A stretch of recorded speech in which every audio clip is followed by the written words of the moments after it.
It's just that I think the public needs to be informed. We need to be told the benefits versus the risk. We need to know what we're facing. Well, the darker side of the polio vaccine, and what nobody knows, is that Jonas Salk has pointed out that in the last 10 years in this country, 2/3 of all the cases of polio have been vaccine-induced. How many cases is that, Bob? How many cases, Bob?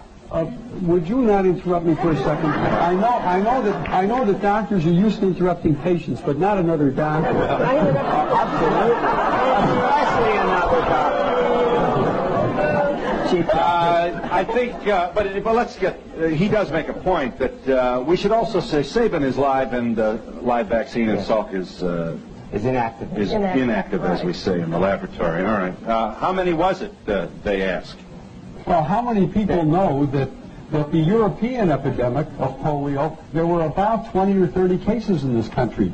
Now, of course, the American doctors will argue that the reason why polio disappeared in this country was because of the vaccine. But then why did it disappear in Europe in the 1940s and the 1950s without mass vaccination? Right. Why doesn't it occur in the third world where only 10% of the people have ever been immunized against polio or anything else? So, in other words, we may be fighting a tiger that died. That's quite correct. Ask the people in Great Britain. Ask the people in Japan who... Back here. Gentlemen, if you please. I've got probably the smartest audience we've ever had. I have a question. How long a delayed action, if any, would you connect this with, like MS?